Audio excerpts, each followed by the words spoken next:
नमो हरिहंसाणं नमो सिद्धाणं नमो आयर्याणं नमो वज्रायाणं नमो लोहे सव्यसायनं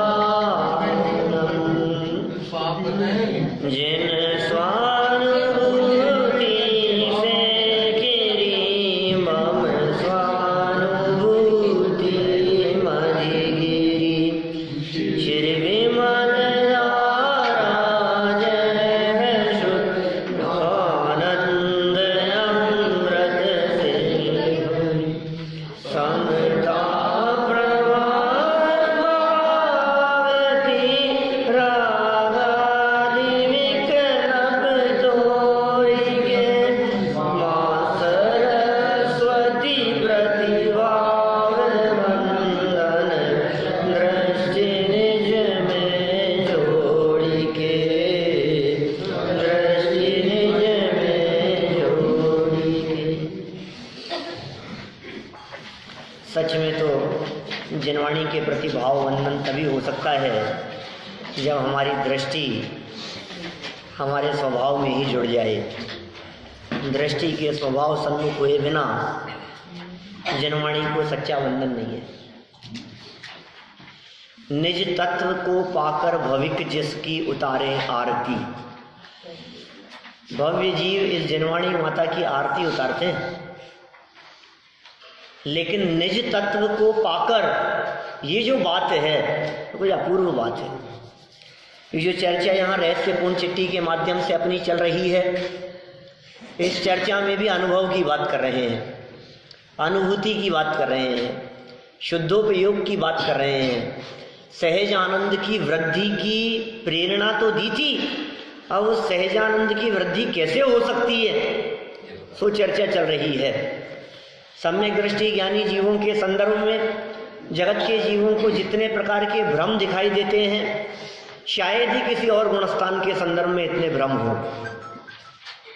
छठवें सातवें गुणस्थान के बारे में इतने भ्रम नहीं होंगे, श्रेणी चढ़ने वालों के बारे में भ्रम नहीं होंगे, 13वें 14वें गुणस्थान के बारे में कोई भ्रम नहीं है, पंचम गुणस्थान वर्ती के संदर्भ में भी कोई भ्रम नहीं है। हाँ, हो सकता है कि बाहरी प्रवृत्ति मात्र को गुणस्थान समझ लिया जाए, भ्रम की संभावना तो है, किंतु चौथे में जितना भ्रम है, यहाँ तो स्थिति बड़ी विचित्र दिखाई देती है। चौथे गुणस्थान वर्ती की वेद विज्ञानी है, सम्यक दृष्टि है, चौथे की तो पोजीशन ये है कि वो चौथे गुणस्थान वाला जीव और मिथ्या दृष्टि जीव और दोनों एक जैसे दिखते हैं। फोटो खींचो, वीडियो रिकॉर्डिंग करो, उसके पूरे जीवन को, उसके लाइफ स्टाइल को देखो तो सब ऐसी दिख रही है, कोई फर्क नहीं है। लाइफ स्टाइल वैसी की वैसी दिखने के बावजूद भी अंदर में परिवर्तन हो गया, अंदर की क्रांति हो गई। वो जो अंदर में अभूतपूर्व परिवर्तन हुआ है सम्यक दृष्टि ज्ञानी जीव के जीवन में, उसे ज्ञानी समझते हैं। जिसके अंदर में जो परिवर्तन हुआ है, वो अंदर का परिवर्तन वो जिसमें हुआ है वो ही समझता है। वो जो आनंद अनुभूति है, वो जो सुख का वेदन है, वो जो सहजता है, वो जो निराकुल स्वभाव के अवलंबन से वर्तमान पर्याय में जो निराकुलता प्रकट हुई है, बड़ा गजब का स्वरूप है भाई। प्रश्न उठाए हैं यहाँ सविकल्प निर्विकल्प के संदर्भ में, कैसी सविकल्प दशा होती होगी, कैसी निर्विकल्प दशा होती होगी, क्या सविकल्प ही होता है, क्या निर्विकल्प ही होता है? यदि निर्विकल्प अनुभूति का नाम सम्यक दर्शन है, प्रश्न खड़ा होता है। निर्विकल्प अनुभूति का नाम सम्यक दर्शन है, तो फिर सम्यक दृष्टि जीव जगत के क्रियाकलाप करता हुआ कैसे दिख सकता है? निर्विकल्प अनुभूति यदि सम्यक दर्शन है, तो फिर सम्यक दृष्टि जीव बिजनेस कैसे कर सकता है? घर गृहस्थी के काम कैसे करेगा? उठना बैठना नहाना धोना आदि जो क्रियाएं होती है वो सब कैसे करेगा? और यदि आप ये कहते हो कि सविकल्प दशा सम्यक दृष्टि की है, तो सविकल्प दशा में वो आत्मा की अनुभूति कैसे होगी? तो कहते हैं भाई ये जो गुणस्थान है ये जो चौथे गुणस्थान की स्थिति है, ये चौथे गुणस्थान की स्थिति ये दोनों प्रकार की अवस्थाओं से सहित है। यहाँ सविकल्प अवस्था भी होती है और यहाँ निर्विकल्प अवस्था भी होती है। सप्तम गुणस्थान के ऊपर की स्थिति तो ऐसी है कि निर्विकल्प अवस्था ही कही गई है। बुद्धिपूर्वक विकल्पों के अभाव में सातवें गुणस्थान और वहाँ से ऊपर की सारी स्थिति को निर्विकल्प कहा गया है, ठीक है ना। लेकिन उसके नीचे नीचे सविकल्प और निर्विकल्प दोनों दशाएं वर्तती है। इनका क्या स्वरूप है? सविकल्प निर्विकल्प दशा में सविकल्प रहते हुए भी सम्यक दर्शन कैसे कायम रह जाता है? ऐसा कैसे हो सकता है? पहले जैसा बिजनेस कर रहा था अब भी वैसे ही बिजनेस करता रहे और सम्यक दर्शन कायम रहे। उनको क्या पागल समझ रखा है क्या? कुछ भी कहते रहोगे हम मानते रहेंगे? ये बात हमारे को कुछ जच नहीं रही है, थोड़ा गहराई से समझाओ, थोड़ा विस्तार से समझाओ। ऐसा कोई प्रश्न इस चिट्ठी को पढ़ने वाले के मन में उत्पन्न होवे, उससे पहले ही पंडित जी ने अपनी शैली के अनुसार इस चिट्ठी में इस बात का निरूपण कर दिया कि कोई ऐसा प्रश्न करे, कदाचित तुम्हारे दिमाग में ऐसा प्रश्न खड़ा हो तो उसका समाधान ही है, पहले समाधान दे देते। देखिए आप 342 नंबर पेज, रहस्यपूर्ण चिट्ठी, इसका दूसरा पेज क्या कहते हैं यहाँ? तथा इस सम्यक्त्वी के परिणाम, बीच में है, मिल गया ना सभी को, है ना? इस सम्यक्त्वी के परिणाम सविकल्प तथा निर्विकल्प रूप होकर दो प्रकार प्रवर्तते हैं। माने सम्यक दृष्टि के परिणाम दो प्रकार से प्रवर्तित होते हैं, एक सविकल्प रूप से और एक निर्विकल्प रूप से, दोनों प्रकार से प्रवर्तित होते हैं। अब सविकल्प की व्याख्या कर रहे हैं। पहले सविकल्प रूप परिणामों की क्या स्थिति है? तो इन्होंने कहा जो परिणाम विषय कषायादि रूप, सम्यक दृष्टि की बात कर रहे हैं, सम्यक दृष्टि की सविकल्प दशा की बात कर रहे हैं। सम्यक दृष्टि की सविकल्प दशा में विषय भी है, विषय मतलब पांचों इंद्रियों के भोग, इसका नाम है विषय। और कषाय भी है, माने क्रोधाधिक कषायों का सद्भाव भी है। विषयों के कारण सम्यक दृष्टि ज्ञानी जीव की भोगों में प्रवृत्ति होती हुई दिखाई देती है, 96,000 रानियों के साथ में रहता हुआ दिखाई देता है। ये काम किसका है? विषय का। और कषाय के कारण युद्ध क्षेत्र में लड़ता दिखाई देता है। 6 खंड को जीतने के लिए चले गए। आप ये कह सकते हैं कि पंडित जी आपको पता नहीं है, चक्रवर्ती 6 खंड को जीतने के लिए निकलता है तो एक बूंद भी खून की नहीं बहती। उसको 6 खंड को जीतने में 32,000 राजाओं को अपने अधीन करने में उसे युद्ध नहीं करना पड़ता। कहीं भी जहां जहां से गुजरता है राजा उसकी अधीनता स्वीकार करते रहते हैं। जहां जहां से निकलता है सामने वाले हथियार डाल देते हैं तो कहते हैं हमें आपकी अधीनता स्वीकार है। ऐसा पुण्य प्रबल होता है चक्रवर्ती सम्राट का। सेना देख करके उसका पुण्य प्रताप है इस तरह का। लेकिन दशा बड़ी विचित्र है। देखो आप, कभी कभी ऐसा भी लगता है हमारे को, ऐसा लगता है हमारे को कि 6 खंड की विभूति, इतना वैभव युद्ध क्षेत्र में गमन कर रहा है और सारे लोग पूरे 6 खंड में जितने मनुष्यों की संख्याएं, मनुष्य तिर्यंच आदि भी, यहाँ तक कि हाथी घोड़े आदि भी सब उसके इशारे पर चलते हैं, सब उसकी आज्ञा में चलते हैं। लेकिन मैं कभी कभी सोचता हूँ 6 खंड में जिसकी आज्ञा चलती थी, पूरा 6 खंड जिसकी आज्ञा में चलता था, उसका बेटा उसकी आज्ञा में नहीं चला। बोलो, हम सोचते हैं हमारे बच्चे हमारा कहना नहीं मानते, हमारी सुनते नहीं है, हमारे अनुसार नहीं चलते। ये तुम्हारी चलती कितनी है ये तो बताओ, हमारी हैसियत कितनी है? ये तो उसकी बात कर रहे हैं जिसकी 6 खंड में चलती थी, जिसकी 6 खंड में चल रही है, उसका बेटा उसकी आज्ञा में नहीं चल रहा है। कैसा स्वरूप है? कोई बात नहीं, सुनो, हम तो ये कह रहे हैं युद्ध हुआ क्या, नहीं भी हुआ कोई बात तो नहीं, युद्ध क्षेत्र में तो गए। रामचंद्र जी के जीवन में तो बहुत बड़ा युद्ध हुआ था, खूब खून बहे थे, खूब तीर चलाए थे उन्होंने, खूब लोगों को मारा था, लेकिन वो सब हिंसा विरोधी हिंसा थी। सम्यक दृष्टि ज्ञानी जीव यदि किसी की हत्या भी करे तो बर्दाश्त है। क्या बात कर रहे हो आप? सम्यक दृष्टि के हाथों किसी की हत्या हो जाए तो बर्दाश्त है? सम्यक दृष्टि की बात कर रहे हैं, ये मिथ्या दृष्टि को शोभा नहीं देता, एक चींटी मर जाए तो हम लोग विचलित हो जाते हैं। एक मच्छर चींटी थोड़ी सी हमारे हाथ से थोड़ी सी घायल हो जाए ना, हमें ध्यान नहीं था और हाथ ऐसे किया और एकदम मच्छर बेचारा तड़फड़ाने लगा, तो मानो हो सकता है हमारे हृदय की तड़फड़ाहट बहुत बढ़ जाती है। अगर सम्यक दृष्टि जीव, हाँ हिंसा के 4 प्रकार कहे हैं। संकल्पी हिंसा का त्यागी होता है, बाकी 3 प्रकार की हिंसा सम्यक दृष्टि ज्ञानी जीव के जीवन में हो सकती है। विरोधी हिंसा हो सकती है, उद्योगी हिंसा हो सकती है, आरंभी हिंसा हो सकती है, संकल्पी हिंसा नहीं होगी।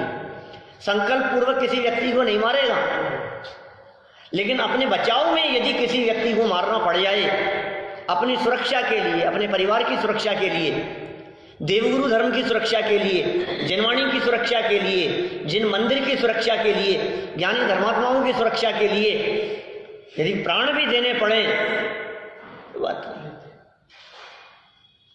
बचाएगा नहीं सम्यक दृष्टि। अरे सम्यक दृष्टि की तेरी बीवी को उठा करके ले जा रहे तो ले जाने दे, अब कोई बात नहीं, रावण उठा करके ले गया तो क्या हो गया? अब तेरा तो अपने उदय के का विचार करके संतुष्ट रहे। सम्यक दृष्टि जीव के बच्चे को भी किडनैप करके ले जाएगा तो वो कोशिश नहीं करेगा कि नहीं नहीं कोई बात नहीं, हम क्या करें, हमारा तो उदय ऐसा था जैसी उसकी होनहार, जहाँ जाना होगा चला गया है? ऐसा होता होगा, ऐसा ही होना था, ऐसा ही क्रमबद्ध था, हमारे ही पाप कर्म का उदय है, हमने ही पहले कोई ऐसे पाप कर्म किए होंगे और फिर हैं सब द्रव्य स्वतंत्र जगत में हैं? ऐसा विचार करेगा? कोशिश नहीं करेगा वो अपने बच्चे को तलाश करने की। श्री कृष्ण के पुत्र जन्म हुआ, प्रद्युम्न कुमार का जन्म हुआ था ना, तो बैरी उठा करके ले गए, बताया आपको? जन्म होते ही दुश्मन उठा करके ले गए, लेकिन वो बालक इतना रूपवान था, इतना सुंदर, इतना मनोहारी था, ऐसा उसका स्वरूप था, उसकी सौम्यता कि जिसको देख करके उन शत्रुओं को भी ये लगने लगा यार मैं इसको मार तो नहीं सकता इसको। क्या है? प्रद्युम्न, कामदेव थे प्रद्युम्न कुमार, श्री कृष्ण के बेटे थे। अब फिर क्या हुआ कि मारूंगा तो नहीं, लेकिन इसको एक काम करता हूँ, एक बड़ी सी शिला के नीचे दबा देता हूँ। ऐसे दबा दिया उसको, अविद्याधर था, और ऐसे शिला के नीचे दबाया जिसको वो विद्या के प्रभाव से हटाया जा सकता है। अब बोलो अब क्या करें? उदय देखो उसका, ऐसा सामर्थ्यशाली, वो श्वास लेता था तो शिला हिलती थी क्या वो बालक। तो श्री कृष्ण की क्या हालत हुई होगी? बच्चे को यदि बैरी उठा करके ले गए हैं तो तलाशा हुआ कि नहीं तलाशा हुआ उन्होंने? ज्ञानियों की भी स्थिति होती है। रामचंद्र जी सम्यक दृष्टि पूछते रहे नदी नालों से, पेड़ पहाड़ों से, पौधों से, जंगल में भटकते रहे, ठोकरे खाते रहे, हे सीते सीते सीते पुकारते रहे। क्या हालत थी उनकी? क्षायिक सम्यक दृष्टि तद्भव मोक्षगामी, उसी भव से मोक्ष जाने वाले सम्यक्त्व में आँच नहीं है।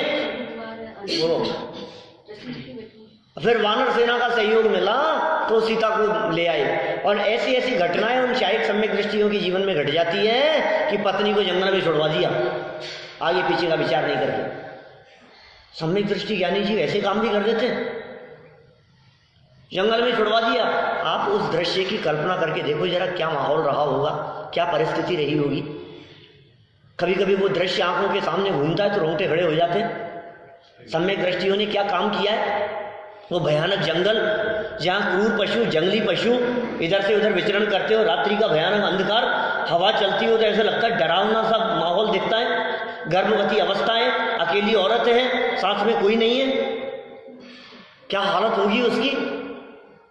लेकिन सीता सम्यक दृष्टि देखना, एक सम्यक दृष्टि ऐसा जो सम्यक दृष्टि शांत भाव से उस माहौल को बर्दाश्त कर रहा है, और दूसरा सम्यक दृष्टि ऐसा जो सम्यक दृष्टि उसको इस परिस्थिति में झोंक रहा है। दोनों सम्यक दृष्टि गजब हो गई बात। ये सम्यक दृष्टियों को कैसे पकड़ोगे आप? एक सम्यक दृष्टि वो और एक सम्यक दृष्टि वो। ऐसा नहीं कि रामचंद्र जी मिथ्या दृष्टि थे और ऐसा नहीं कि सीता सम्यक दृष्टि नहीं थी। सीता का सम्यक दर्शन तो हमें समझ में आता है, कैसे शांत भाव से रही भाई है। कृतांत वक्र सेनापति को साफ साफ कह दिया कि भैया कोई बात नहीं, अब मेरे साथ तो जो होगा सो हो जाएगा, मैं तो शांत भाव से यहाँ जैसे भी अपना काल आयु शेष होगी तो बच जाऊंगी, और आयु पूरी हो गई होगी तो इस जंगल में कोई शेर आदि सिंह कोई फाड़ करके खा जाएगा। लेकिन अपने स्वामी को जाकर के कह देना, जिस लोक लाज के कारण किसी और के कहने में आकर के जिस तरह से मुझे छोड़ दिया है, इस तरह से धर्म को मत छोड़ देना, निज धर्म को मत छोड़ देना, जिन धर्म को मत छोड़ देना, अपने स्वभाव की रमणता को नहीं छोड़ देना। सम्यक दृष्टियों की जैसी बात दिखती है ना, वेद विज्ञानियों जैसी बात दिखती है ना, जो होना था हो गया, होनहार को कौन टाल सकता है, क्रमबद्ध पर्याय का भी विचार करती है। और तुम मुझे छोड़ने के लिए आए हो, तुम्हारा कोई दोष नहीं है, छोड़ने में निमित्त बना कृतांत वक्र, उस निमित्तों के ऊपर दोषारोपण नहीं, और उन्होंने मुझे छुड़वाया।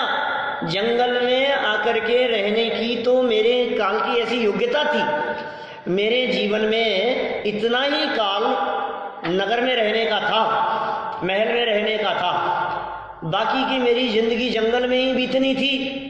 तो इसमें वो भी क्या कर सकते हैं, पाप कर्म का उदय तो मेरा, वो तो निमित्त बन गए उसमें। तो रामचंद्र जी भी निमित्त हैं, पाप कर्म का उदय भी निमित्त है, क्रमबद्ध पर्याय भी है, वस्तु स्वरूप का विचार भी है, कण कण की स्वाधीनता का विचार भी है। सीता के जीवन से तो हमारे को स्पष्ट रूप से सम्यक दर्शन झलक रहा है, लेकिन रामचंद्र जी के जीवन से ये बताओ, सम्यक दृष्टि तो वे भी थे क्या? एक व्यक्ति शांति से बैठे रहने वाला और दूसरा व्यक्ति आक्रमण करने वाला। तो आक्रमण करने वाला हमें 7वें नरक में जाने वाला दिखता है, और शांति से सहने वाला ऐसा लगता है स्वर्ग मोक्ष में जाएगा। और यहाँ ये कह रहे हैं दोनों ही एक ही जगह जाने वाले हैं क्या? स्वर्ग में। और देखो सुनो, वो शांत भाव से सहने वाली 16वें स्वर्ग में चले गई, और वो सीता को जंगल में छुड़वाने वाले उसी भाव से मोक्ष चले गए। पकड़ो आप उन सम्यक दृष्टियों को, कहाँ तक पकड़ोगे? जमीन आसमान का अंतर दिखाई देता है। अब प्रश्न ये नहीं है कि सम्यक दृष्टियों की ऐसी स्थिति है, प्रश्न ये है कि ऐसी अवस्था होती हुई भी सम्यक दर्शन कैसे कायम है? प्रश्न क्या है? चोटरमल जी ने प्रश्न क्या उठाया है आगे में, हमें ये नहीं समझ में आ रहा क्या? ये जो अटपटी चाल है चिन्ह मूर्त वाले की, दौलत राम जी का भजन है, चिन्ह मूर्त पर, चिन्ह मूर्त माने चैतन्य मूर्ति, चैतन्य मूर्ति माने ज्ञायक भगवान आत्मा, चैतन्य मूर्ति माने मैं स्वयं प्रभु परमात्मा, इसका नाम है चैतन्य मूर्ति। चिन्ह मूर्त और द्रग माने दृष्टि, श्रद्धा जिसने धारी हो, चिन्ह मूर्त द्रगधारी की, ये जो इतना वाक्य कहा, चिन्ह मूर्त द्रगधारी की, इस पूरे सेंटेंस का अर्थ हुआ सम्यक दृष्टि की। आत्मा पर जिसकी श्रद्धा है, अपने आप को जो परमात्मा अनुभव करता है, त्रिकाली ध्रुव अनुभव कर रहा है अपने आप को, परम पारणा में भाव स्वरूप जिसने अपने आप को देखा है, अनादि अनंत ध्रुव ज्ञाय भाव स्वरूप अपने आप को जो अनुभव कर रहा है, उसकी चर्चा कर रहे हैं। वो वैसी जिसकी दृष्टि है उसकी बात कर रहे हैं। चिन्ह मूरत द्रगधारी की मोहे रीति लगत है अटापटी। अटापटी अटपटी अटपटी सी बात लग रही है, क्या है ये चक्कर क्या है? दौलत राम जी कह रहे हैं ये चैतन्य मूर्ति पर जिसकी दृष्टि है उसकी चाल ही हमें अटपटी लग रही है। कैसे लगते हैं भैया हमारे को, ये कैसे, ये क्या करते हैं, क्या कर रहे हैं, ये कर रहे हैं, ये कर रहे हैं, और पूरा भजन ही ऐसा ही है। पूरा सम्यक दृष्टियों का वर्णन है।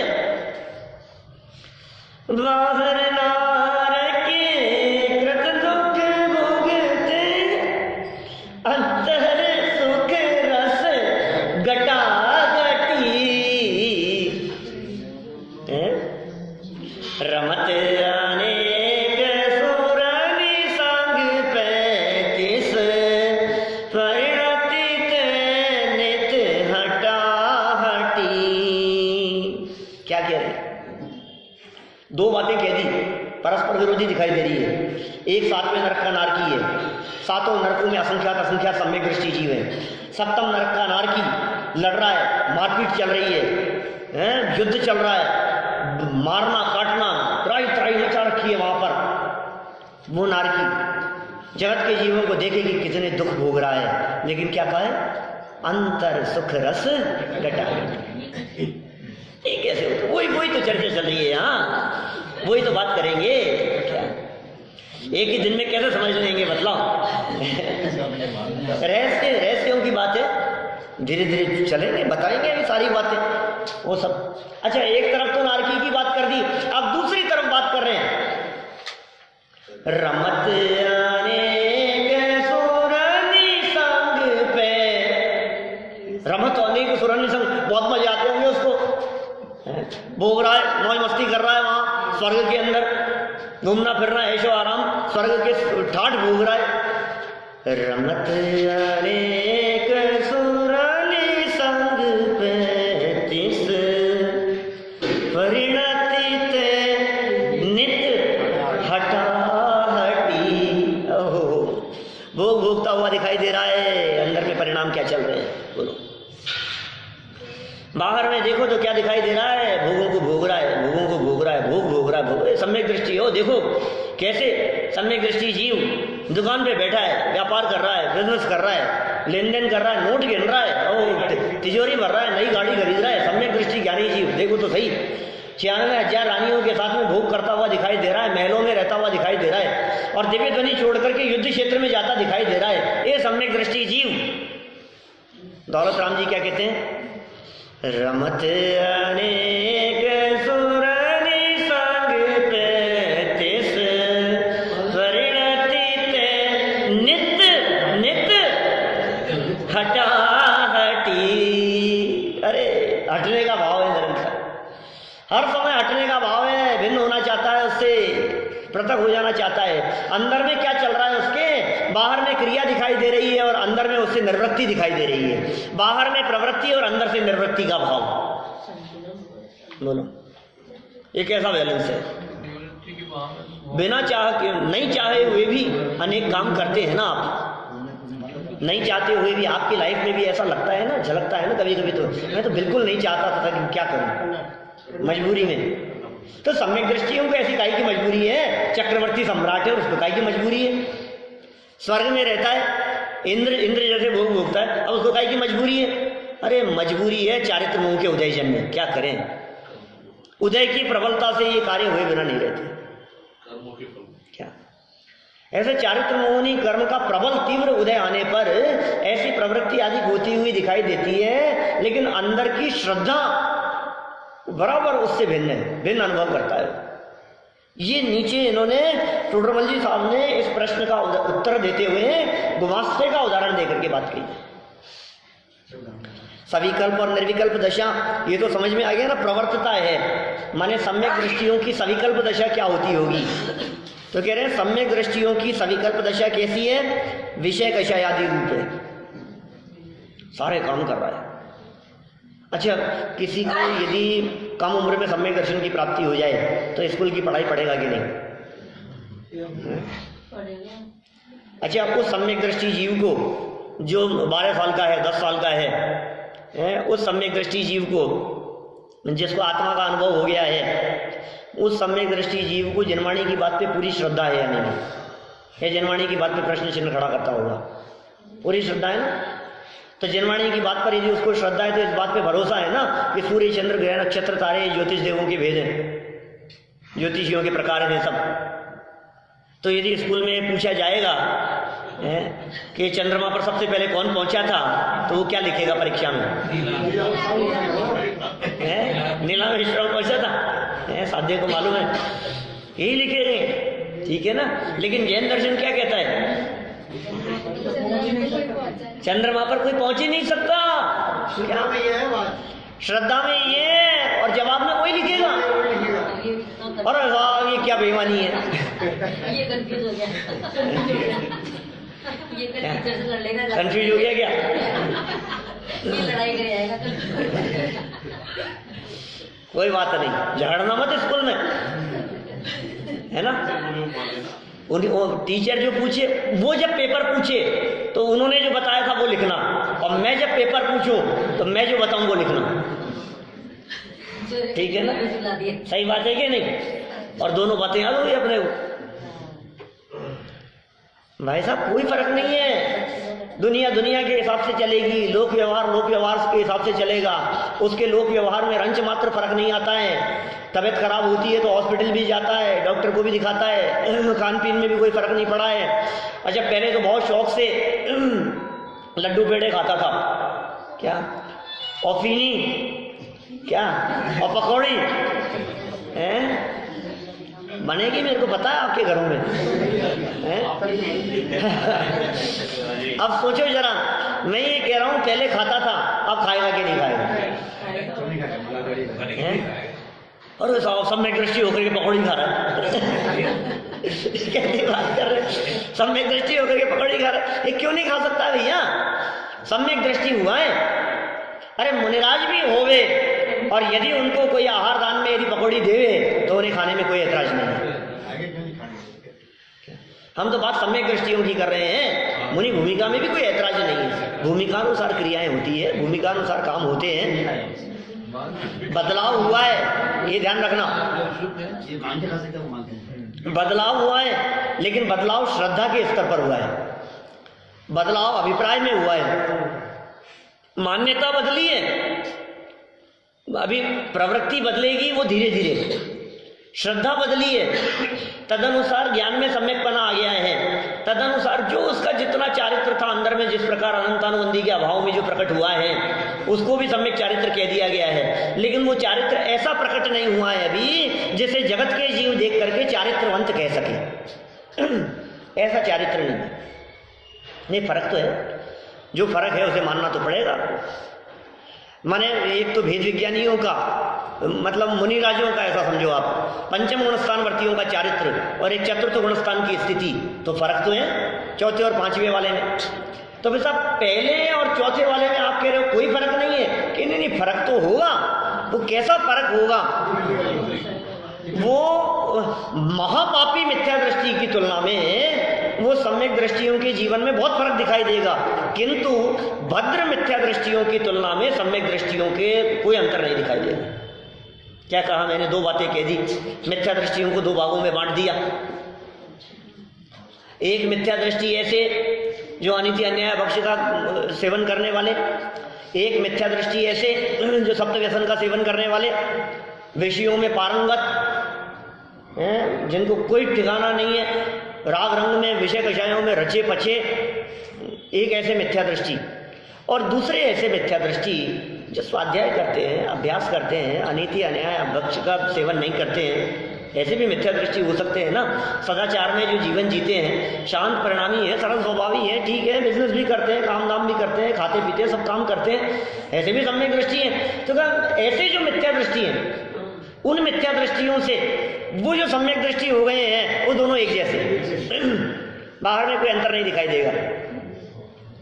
लेकिन एक मिथ्या दृष्टि ऐसा जो कत्ल खाने खोल रहा है, भूषण खाने खोल रहा है, मद्य मांस मधु का सेवन कर रहा है, एक मिथ्या दृष्टि ऐसा, तो उससे सम्यक दृष्टि के जीवन में जमीन आसमान का अंतर दिखाई देगा। क्योंकि मिथ्या दृष्टियों के भी तो बहुत प्रकार है ना, क्या करें, मिथ्या दृष्टियों के भी तो बहुत प्रकार हैं। तो ये जिस सम्यक दृष्टि की हम चर्चा कर रहे हैं, ये सम्यक दृष्टि विषय कषाय आदि रूप और पूजन करता है कि नहीं? सम्यक दृष्टि करता है।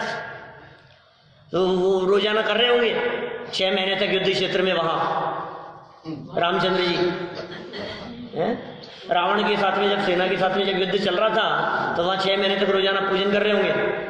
सीधे सीधे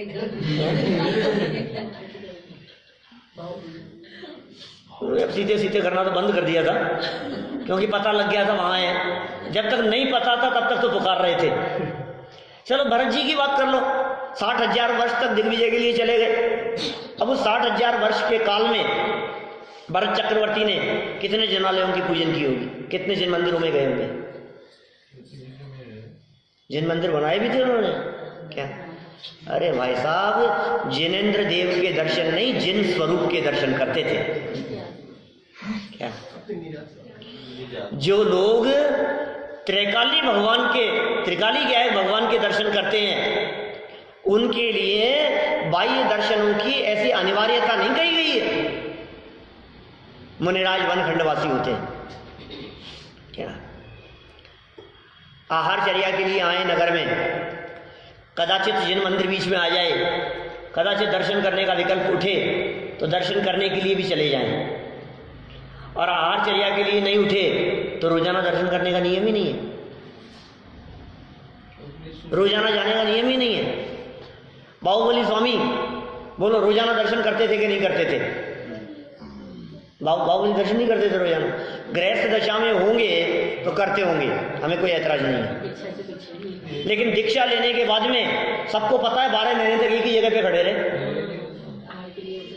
12 महीने तक एक ही जगह पर खड़े रहे, तो यार रोजाना देव दर्शन के तो करना चाहिए कम से कम यार, ये तो शोभा नहीं देता। भगवान के दर्शन ही नहीं कर रहे हो आप, मंदिर ही नहीं जा रहे हो। अरे क्षण क्षण में अंतर्मुख होकर भगवान के दर्शन कर रहे हैं आप। कौन से दर्शन की बात? 1 साल तक अपनी जगह से, जिस जगह पर वे खड़े हुए हैं उस जगह से हिले नहीं, जिस जगह पर खड़े हुए हैं उस जगह से उन्होंने कदम नहीं बढ़ाए, बेलें चढ़ गई। और ऐसे प्रथमानुयोग में इस तरह की बातें आती है, वो सांपों ने बिल बना लिए, चूहों ने बिल बना लिए हैं, बेलें चढ़ गई ऊपर तक, कबूतर आकर के घोंसले बना लिए, बैठने क्या क्या दशा हुई होगी। 525 धनुष की काया उनकी, पहाड़ जैसी विशाल, और ये छोटे छोटे से पशु पक्षी आदि, क्या हाल थी स्थिति। दर्शन नहीं करते थे, नहीं है ना जरूरत, हमने कह दिया ना, मुनि भूमिका में नहीं होती है ये बात। क्या करें? मुनिराज छू नहीं सकते प्रतिमा को क्या? मुनिराज के प्रतिमाओं को छूने का विधान नहीं है, पर कहीं तो साथ में लेके चलता है। बिल्कुल इसलिए नहीं है क्योंकि जिनेंद्र देव की प्रतिमा है, वो बिना नहाए धोए आप जिनेंद्र प्रतिमा को छू नहीं सकते हो, और मुनिराज के तो अस्नान नाम का मूल गुण है। हमें ध्यान है 1996 की वो घटना, हाँ बदीचंद जी के मंदिर में मैं था वहीं पे, और अशोक जी कपड़द्वार वाले, तो उन्होंने रोक दिया महाराज को, महाराज ये नहीं चलेगा हमारे यहाँ इस मंदिर में। ऐसा भी हो जाता है, गुस्सा भी हुए होंगे तो हुए होंगे, कोई बात नहीं। आप नहाते नहीं हो, पिछले 30 साल से नहीं नहाए हो आप, 25 साल से नहीं नहाए हो आप जिन प्रतिमा को छूने के अधिकारी नहीं हो, हमारे मंदिर में नहीं चलेगा। सच्ची बात है भाई साहब, आप सारे जगत में घूमते हो, इधर उधर सब विचरण करते हो, आप कोई भी चीज कैसी भी छूने आती है, आप नहाते नहीं हो। स्नान मूल गुण के धारी श्रावकों का कार्य है क्या? देखो मुनिराज दर्शन ना करे तो चले, और श्रावक दर्शन ना करे तो नहीं चले। देव पूजा श्रावकों का आवश्यक है, मुनिराज का आवश्यक नहीं है। मुनिराज के आवश्यक दूसरे, मुनिराजों के आवश्यकों में देव पूजा नहीं है। अच्छा चलो इसी बात को मैं दूसरे एंगल से कहता हूं, अब समझना। यदि देव पूजा करना धर्म हो तो मुनिराज ने ये धर्म काम क्यों छोड़ दिया? समझ में आ रही है ना? जो चीज धर्म है वो चीज छोड़ने लायक है कि अपनाने लायक है, कंटिन्यू रखने लायक है? जो ऊपर ऊपर चलने पर भूमिका अनुसार जो चीज छूट जाए वो धर्म नहीं, और धर्म हो वो छूटे नहीं। जो छोड़ने योग्य नहीं है वो धर्म है। इसलिए असली धर्म किसका नाम है? ये असली धर्म वो है जो सिद्ध भगवान के जीवन में होता है। क्या? निज दर्शन, स्वरूप लीनता। क्या बोलो, इस फॉर्मूले को लगाओ आप। यदि आप ये फॉर्मूला लगाओगे तो बात बिल्कुल क्लियर हो जाएगी, स्पष्ट होगी सब बात। अब कोई दिक्कत नहीं है हमारे को। अब बोलो 28 मूल गुणों का पालन करना धर्म है कि नहीं है? तो पालन करते रहे तब तक मोक्ष नहीं है क्या? और ये प्रवृत्तियां बाहर की छूटकर उपयोग अपने स्वभाव में लीन हो जाए तो मुक्ति की प्राप्ति हो जाए। तो असली धर्म क्या रहा? निजदर्शन, वो धर्म है। श्रावकों के अलग नियम होते हैं, मुनिराजों के अलग नियम होते हैं, परिस्थितियां दोनों अलग अलग हैं। यहाँ तो सम्यक दृष्टियों की चर्चा चल रही है, विषय कषाय की बात चल रही है। विषयों में कषायों रूप और पूजा दान ये शब्द आ गए थे, इसलिए मैंने इतनी बात कही।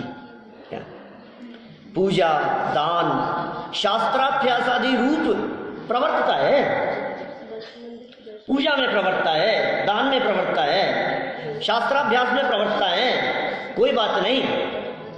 उसे सविकल्प रूप जानना, ये उसकी सविकल्प दशा है सम्यक दृष्टि की। दान भी देंगे, पूजन भी करेंगे, भक्ति भी करेंगे, नाचेंगे भी चमर लेकर के, कोई बात नहीं, विधान भी कराएंगे, मंदिर भी बनवाएंगे, प्रतिष्ठाएं भी करवाएंगे।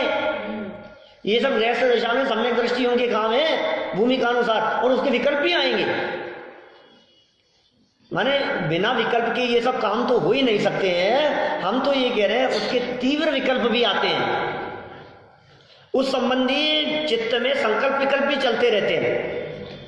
तो ये पाप रूप विकल्पों की बात भी कह दी और पुण्य रूप विकल्पों की बात भी कह दी, अशुभ विकल्पों की बात भी कह दी और शुभ विकल्पों की बात भी कह दी। सम्यक दृष्टियों के जीवन में अशुभ और शुभ दोनों ही प्रकार के विकल्प चला करते हैं। विकल्प सहित सविकल्प, विकल्प सहित अवस्था है ना, विकल्प जिसके साथ में होंगे वो सविकल्प दशा, तो ये सविकल्प दशा है।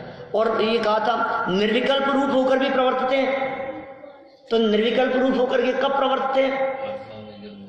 ऐसा नहीं है हमें कोई विकल्प नहीं है, हम यहाँ बैठे हैं, चोर आया चुरा करके ले गया, हमें कोई विकल्प नहीं है, आजा भैया तू ले जा, ले जा तो ले जा, नहीं ले जाए तो मत ले जा, हमें कोई विकल्प नहीं है। इसका नाम निर्विकल्प दशा है, इसका नाम पागलपन है। क्या ऐसा नहीं चलता है ज्ञानियों के जीवन में? वो सहयोग किया था उनका, वो तात्कालिक परिणामों की बात अलग है क्या, लेकिन चोर चोरी करने के लिए आएगा तो उसको रोकेंगे भी, समझाने का विकल्प आएगा तो समझाएंगे भी। और कोई ज्ञानी धर्मात्मा होकर के ऐसा कार्य करेगा तो उपगुहन अंग का पालन करते हुए उसे अकेले में समझा देंगे, उसके दोषों को उजागर भी नहीं करेंगे। सम्यक दृष्टियों की तो भी कितनी चर्चाएं पढ़ी है अपन ने 8 अंग की। सम्यक दृष्टियों के संदर्भ में इस तत्व मोक्ष मार्ग प्रकाशक 9वें अध्याय के अंत में बहुत विस्तार से सम्यक दृष्टियों की चर्चा की है, 8 अंगों की चर्चा की है, एक एक अंग की विस्तार से चर्चा की है। निशंकित, निकांक्षित, निर्विचिकित्सा, अमूढ़ दृष्टि, उपगुहन, स्थितिकरण, वात्सल्य और प्रभावना, सम्यक दृष्टियों का जीवन किस प्रकार का होता होगा, ये बातें यहाँ समझ लो आप उसी के सपोर्ट में है ये सारी बातें। माने वो जो पुरानी चर्चाएं अपनी लगभग महीने 1.5 महीने पहले जो अपन ने की हैं वो सारी चर्चाएं, क्योंकि बीच में तो समाधि मरण में 10-15 दिन लग गए। कितने दिन लगे हैं? 17 प्रवचन हुए समाधि मरण पे। समाधि मरण 17 दिन चला अपना, और 12-13 दिन तो ये हो गए चलते हुए, छुट्टियां भी हो गई बीच में। और बीच में बाहर जाए, देवलाली का कार्यक्रम हो गया, विधान कर लिए अपन ने, और चर्चाएं कर ली। चलो खैर कोई बात नहीं, तो वो चर्चा मुझे लगता है 2 महीने पुरानी बात होगी कम से कम। चलो क्या कह रहे हैं यहाँ, वापस पढ़ो जरा। वहाँ जो सविकल्प और निर्विकल्प दोनों की बातें कर रहे हैं, वहाँ जो परिणाम विषय कषायादि रूप व पूजा दान शास्त्राभ्यास आदि रूप, पूजा दान और शास्त्राभ्यास आदि, आदि में क्या क्या बातें लेंगे बोलो? आदि में मैं बताऊं क्या लेंगे? इसमें जो 3 शब्द दिए हैं ना, इन 3 के देने के बाद में 3 और छूट गए। 6 आवश्यक होते हैं गृहस्थों के जीवन में: देव पूजा, गुरु उपासती, स्वाध्याय, संयम, तप और दान। 3 आ गए इसमें, पूजा स्वाध्याय और दान 3 आ गए। तो आदि में क्या लगाना? अब आदि में बाकी बचे हुए 3 और, ठीक है ना? ये उसके साथ में शामिल हो जाएंगे। तो इन रूप भी प्रवर्तता है। सम्यक दृष्टि ज्ञानी जीव उसे सविकल्प रूप जानना। देखिए टोडरमल जी की इस चिट्ठी को देखकर हमें इस बात का अंदाजा लगता है कि वे मोक्ष मार्ग प्रकाशक में जो वाक्य अधूरा छोड़ा था, भरतादि सम्यक दृष्टि ज्ञानी जीवों की अंतरंग दशा कैसी होती होगी, उसकी चर्चा आगे करेंगे। ऐसा वाक्य छोड़ा था ना पीछे, अधूरा छूट गया था, पूर्ण नहीं हो पाया, काल जीवन पूरा हो गया उनका। वाक्य क्या था? भरत आदि सम्यक दृष्टियों की अंतरंग दशा कैसी होती होगी। बहिरंग तो दिख रही है, बहिरंग के बारे में हम क्या कहें, बहिरंग तो सबको पता है। 6 खंड की विभूति, 96,000 रानियां, राजपाट, भोग विलास वैभव सबको पता है। 32,000 रानियां आर्य खंड की है, मलेच्छ खंड की है, विजयार्थ पर्वत की श्रेणियों से हैं 32,000 रानियां, सबको मालूम है कैसे कैसे भोग है। 84 लाख हाथी है, 18 करोड़ घोड़े हैं, चक्रवर्ती की खीर की चर्चा किसने नहीं सुनी। तो सब ठीक है, बाहर दिख रहा है ये तो सब, अंदर में क्या चल रहा है। तो क्या लिखा उन्होंने? वो बातें हम बाद में लिखेंगे। अब बाद में लिखेंगे तो हमें ऐसे लग रहा है कि यहां तक आ गए ना अपन, तो ये लिख दी उन्होंने। नहीं, रहस्यपूर्ण चिट्ठी तो संवत 1811 की लिखी हुई है। क्या रहस्यपूर्ण चिट्ठी संवत 1811 में लिखी है। फाल्गुन वदी पंचमी और विक्रम संवत 1811, और टोडरमल जी का स्वर्गवास हुआ विक्रम संवत 1823-24। माने चिट्ठी लिखने के बाद में, ये चिट्ठी भेजने के बाद में लगभग 13 साल बाद, 12-13 साल बाद टोडरमल जी का स्वर्गवास हुआ। और टोडरमल जी का स्वर्गवास हुआ उस समय मोक्ष मार्ग प्रकाशक अपूर्ण रहा। क्या इसका मतलब? रहस्यपूर्ण चिट्ठी लिखने के तो बहुत बाद में उन्होंने मोक्ष मार्ग प्रकाशक लिखना प्रारंभ किया था। लेकिन वो सम्यक दृष्टि ज्ञानी जीवों की का चित्रण जो उनके दिलो दिमाग में था, आप सोचो, उल्लेखों के अनुसार, प्राप्त जानकारी के अनुसार 47 वर्ष की उम्र में तो उनका स्वर्गवास हो गया था। 47 वर्ष की उम्र में स्वर्गवास हो गया था, और उससे करीब 13 साल पहले लिखी ये चिट्ठी, तो कितने हो गए? 34 साल की उम्र। मतलब 33-34 साल की उम्र के जीवन में उनका सूक्ष्म अध्ययन और आत्मानुभूति संबंधी जो स्पष्टीकरण उनके उपयोग में था वो कितना जबरदस्त था। और जिस तरह का इन्होंने वर्णन यहाँ रहस्यपूर्ण चिट्ठी में किया है, ये तो 2-4 पेजों में खुली है कुछ बात विशेष। आप सोचिए, ये जब वो वर्णन करते, कई जगह तो टोडरमल जी ने ऐसा उल्लेख किया है पीछे, जिसमें उन्होंने कहा है कि हम ये स्वतंत्र अधिकार के रूप में लिखेंगे, कर्म अधिकार में लिखेंगे, ऐसी बातें कही है ना। इसका मतलब उनके द्वारा लिखा जाने वाला ये मोक्ष मार्ग प्रकाशक ग्रंथ कितना विशाल होता। इसकी प्रस्तावना में दादा ने, डॉक्टर भारत साहब ने बिल्कुल बहुत स्पष्ट शब्दों में उसका उल्लेख करते हुए ये बात कही। 5000 पृष्ठ होते करीब जिस स्पीड से, क्योंकि अभी तो असली में तो ग्रंथ शुरू ही नहीं हुआ। जिसकी भूमिका में 350 पेज लिखे गए हों, वो ग्रंथ कैसा होगा? जिसकी भूमिका में इतना हो तो ग्रंथ कैसा होगा? 10 टाइम्स होना तो बहुत आसान काम है भूमिका से। अरे समझ लो आप, हम 3 पेज का कोई निबंध लिखते हैं तो 3 पेज के निबंध में 3 लाइन की भूमिका बनाते हैं, तो 3 लाइन की भूमिका और कितने 3 पेज कितने 90 लाइन है, तो कितना हो गया?